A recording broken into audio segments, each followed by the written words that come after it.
और दोस्तों आर्या सक्सेस मंत्र में आपका स्वागत है। आज से हम लोग आधुनिक भारत मॉडर्न हिस्ट्री को प्रारंभ कर रहे हैं आज का क्लास। तो मॉडर्न हिस्ट्री में पहला जो है हम लोग 1773 और 1858 के बीच का संवैधानिक विकास कैसे हुआ था उसके बारे में हम लोग डिटेल से जानेंगे।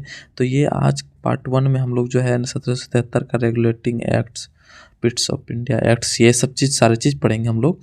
तो आधुनिक भारत जो कि बहुत ही इम्पोर्टेंट है हर एक एग्जाम में, क्योंकि इन सब से क्वेश्चन तो पूछा ही जाता है, क्योंकि मॉडर्न हिस्ट्री पर यानी ज़्यादा से ज़्यादा क्वेश्चन सेटअप किया जाता है इसी से।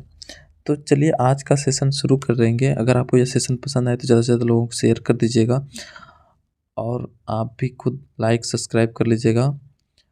तो चलिए आज का सेशन स्टार्ट करते हैं। 1773 और 1858 के बीच का जो संवैधानिक विकास कैसे हुआ उसके बारे में हम लोग इसमें डिटेल से पढ़ेंगे।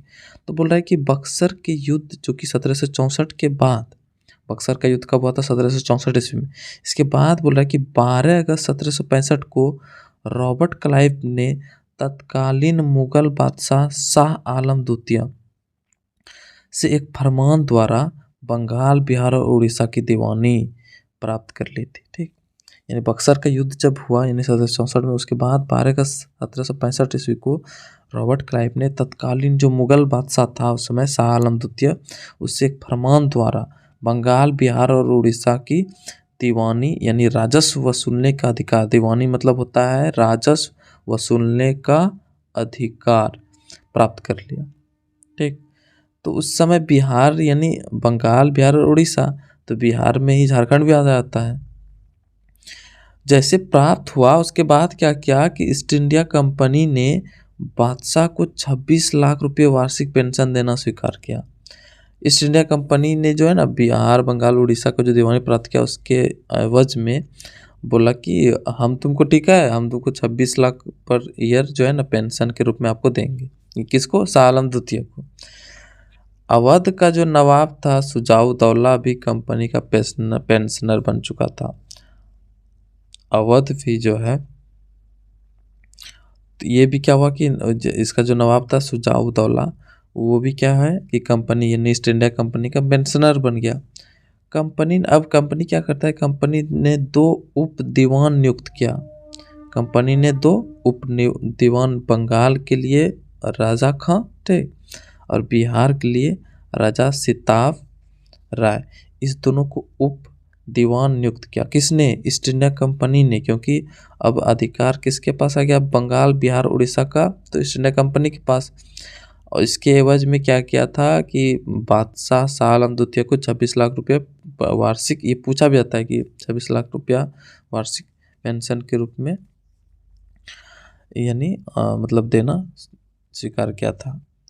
ठीक ना। तो उसके बाद कंपनी क्या किया कि 2 उप दीवान नियुक्त कर दिया, बंगाल के लिए मोहम्मद राजा खां और बिहार के लिए राजा सिताब राय। ठीक, अब हम लोग आगे बोलता है कि क्या होता है कि 1767 ईस्वी में, ये तो 1765 की बात है, अब 1767 ईस्वी में क्या होता है कि ब्रिटिश सरकार द्वारा भारतीय प्रशासन में हस्तक्षेप पहली बार 1767 ईस्वी में हुई। अब ये तो ईस्ट इंडिया कंपनी शासन अभी तक कर रहा था। अब क्या हुआ कि पहली बार ब्रिटिश सरकार यानी ब्रिटिश गवर्नमेंट जो है उसके द्वारा पहली बार भारतीय प्रशासन में हस्तक्षेप कब किया? 1767 ईस्वी में, जब ब्रिटिश सरकार ने कंपनी की 40 लाख पाउंड की विशाल वार्षिक आय में से 10% हिस्से की मांग की।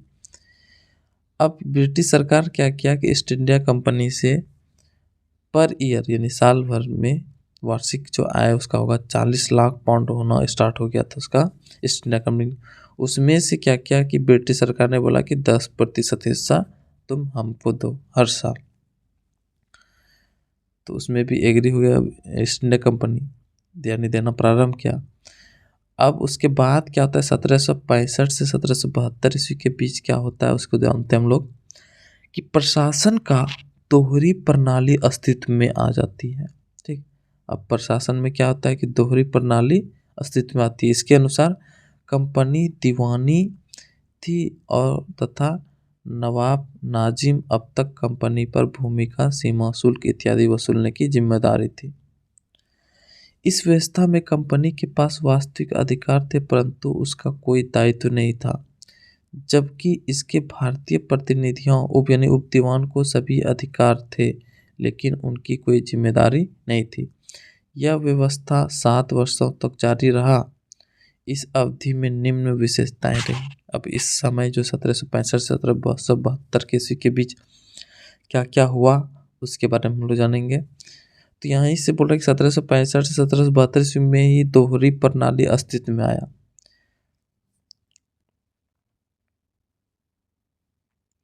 तो पहला देखते क्या क्या विशेषता थी कि कंपनी के कर्मचारियों के मध्य भ्रष्टाचार चरम सीमा पर पहुंच गया।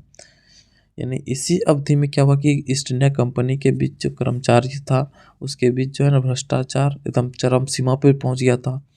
उन्होंने निजी व्यापार द्वारा अकूत धन कमाया।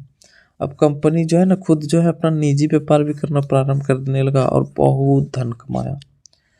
अत्यधिक भू राजस्व की वसूली तथा किसानों का उत्पीड़न करना स्टार्ट किया, क्योंकि ईस्ट इंडिया कंपनी तो कंपनी था ना, वो तो चाहेगा कि हम ज़्यादा से ज़्यादा धन कमाएं, ज़्यादा से ज़्यादा राजस्व वसूले। उस चक्कर में क्या किया कि लोगों ने भू राजस्व की वसूली बहुत ज़्यादा करने लगा और किसानों के साथ दुर्व्यवहार करने लगा, उत्पीड़न करने लगा, ज़बरदस्ती करने लगा कर वसूली में। कंपनी दिवालियेपन की कगार पर पहुंच गई। अब देखो कि कर्मचारी तो मालामाल हो गया, जबकि कर्मचारी मालामाल हो गया लेकिन कंपनी दिवालिया होने पर पहुंच गया था, क्योंकि यानी घोटाला पे घोटाला होते जा रहा था। और यानी व्यापार ये लोग खुद का अपना निजी व्यापार कर रहा था कर्मचारी लोग, तो उससे क्या हुआ कि भ्रष्टाचार से ये लोग बहुत ज़्यादा पैसा कमाने लगा, लेकिन कंपनी तक पैसा पहुंच नहीं रहा था। ऐसी स्थिति में क्या हुआ, इस बीच ब्रिटिश कंपनी जो है सरकार जो है कंपनी के मामलों में कुछ कानून बनाने का निश्चय किया, जिसके फलस्वरूप निम्न अधिनियम अस्तित्व में आए। तब जब देखा कि कंपनी दिवालियापन आना स्टार्ट हो गया, दिवालियापन के कगार पर पहुंच गया, तब क्या किया ब्रिटिश सरकार ने कंपनी के लिए कुछ कानून बनाना प्रारंभ किया। तो वही पहला कानून क्या कहलाया, रेगुलेटिंग एक्ट 1773। 1772 तक तो ये लोग पूरा मालामाल हो गया था कर्मचारी ईस्ट इंडिया कंपनी का।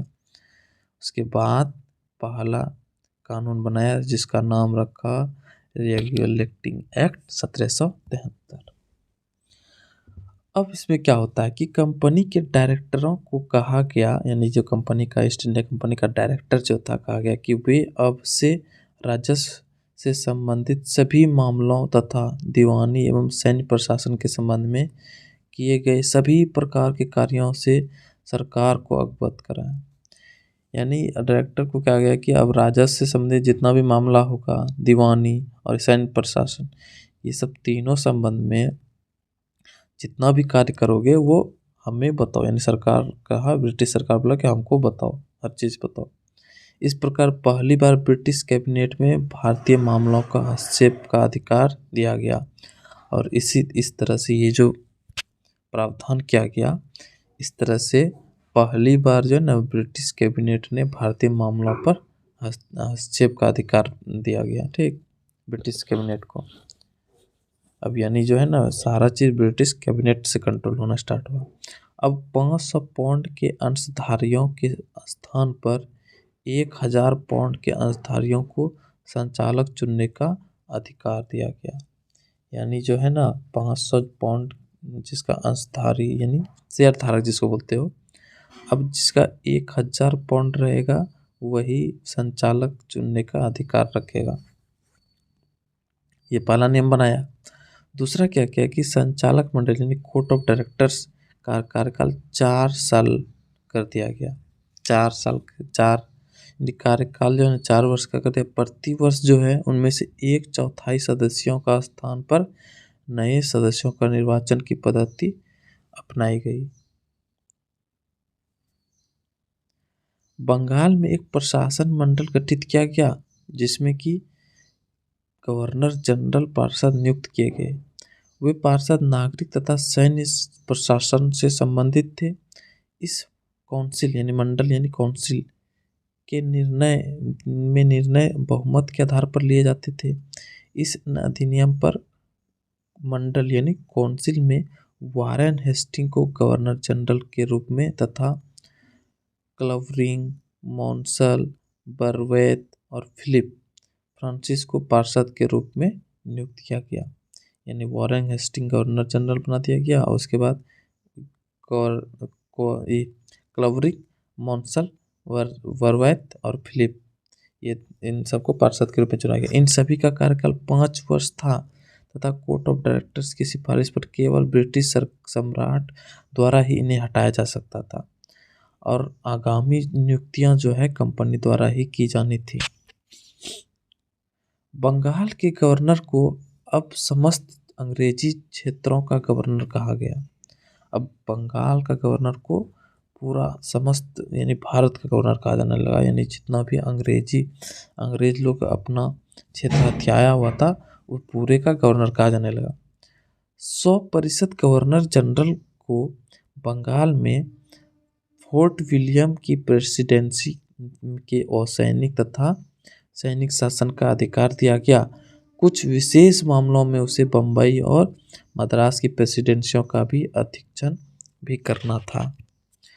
इस अधिनियम द्वारा यानी रेगुलेटिंग एक्ट 1773 के द्वारा ही ना बंगाल में 1774 में उच्च न्यायालय यानी सुप्रीम कोर्ट की स्थापना की गई। बहुत ही इंपॉर्टेंट की उच्च न्यायालय की स्थापना यानी सुप्रीम कोर्ट की स्थापना कब और कहाँ की गई थी? तो बंगाल में यानी कोलकाता में 1774 ईस्वी में उच्चतम न्यायालय यानी सुप्रीम कोर्ट की स्थापना की गई थी। कंपनी के सभी कार्यकर्ता इसके न्याय क्षेत्र में कर दिए गए और जितना भी कंपनी के जितना सभी कार्यकर्ता है वो इसी न्याय क्षेत्र के अंतर्गत आएगा यानी उच्चतम न्यायालय के अंतर्गत ही आएगा। इस न्यायालय को प्राथमिक तथा अपीलीय अधिकार की अनुमति दी गई थी।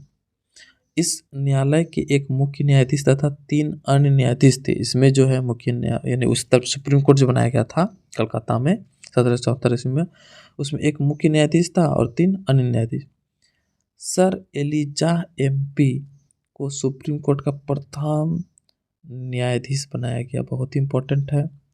सर एलिजाह एमपी को सुप्रीम कोर्ट का प्रथम मुख्य न्यायाधीश बनाया गया और उच्चतम न्यायालय में अंग्रेज और भारतीय सभी न्याय की गुहार कर सकते थे। और इस न्यायालय में जो था चाहे वो अंग्रेज हो चाहे वो भारतीय, सभी इसमें न्याय के लिए गुहार लगा सकता है। यहाँ इंग्लैंड में प्रचलित न्यायिक विधियों के अनुसार ही न्याय की व्यवस्था थी और जिस तरह से इंग्लैंड में न्यायिक व्यवस्था थी विधि यानी कानून था, उसी तरह सेम कानून यहाँ भी लागू कर दिया गया था।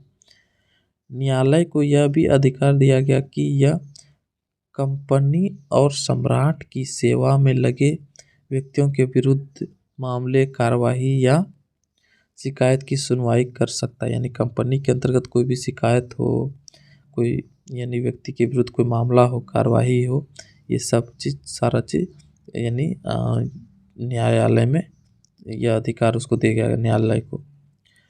कानून बनाने का अधिकार गवर्नर जनरल और उसकी परिषद को दे दिया गया। अब जो कानून जो बनाएगा वो गवर्नर जनरल जो कि वारेन हेस्टिंग था उसे दिया और उसकी परिषद को दिया गया। किंतु इस कानून को लागू करने से पूर्व भारत सचिव से अनुमति प्राप्त करना अनिवार्य था। यानी जो भारत का सचिव बनाया जाता था उससे अनुमति लेना अनिवार्य था। कंपनी के कर्मचारियों के निजी व्यापार को पूर्णतः प्रतिबंधित कर दिया और कंपनी के जो कर्मचारी जो उस समय मालामाल हो रहा था 1765 से 1772 ईस्वी के बीच, अब जो है क्या कानून बना दिया कि कर्मचारी जो है ना निजी व्यापार नहीं कर सकता, उस पर पूरी तरह से प्रतिबंधित कर दिया था। कंपनियों के लिए वेतन वृद्धि कर दी गई थी तथा उन्हें नजराना, घूस, भेंट लेने से मनाही कर दिया गया। यानी कंपनी का कर्मचारी जो होगा उसका तो वेतन बढ़ा दिया लेकिन वो ना तो नजराना ले सकता है, ना घूस, ना भेंट, यानी कोई गिफ्ट भी नहीं ले सकता। ये सब पे मनाही हो गया था। इस अधिनियम के सभी प्रावधान परीक्षण एवं संतुलन के सिद्धांत पर आधारित थे। इसमें जितना भी अधिनियम बनाया गया था सभी परीक्षण ऑलरेडी किया हुआ था और संतुलन के सिद्धांत के आधार पर था। लेकिन इसमें कुछ संशोधन किया गया, यानी 1781 में कुछ संशोधन किया गया। तो क्या किया गया है देखते हैं। कलकत्ता स्थित उच्चतम न्यायालय के न्याय क्षेत्र को परिभाषित कर दिया गया। राजस्व एकत्रित करने का व्यवस्था में कोई रुकावट न डाली जाए, यानी कुछ न्यायालय क्षेत्र की परिभाषित किया गया कि राजस्व एकत्रित करने की व्यवस्था में कोई रुकावट न डाली जाए।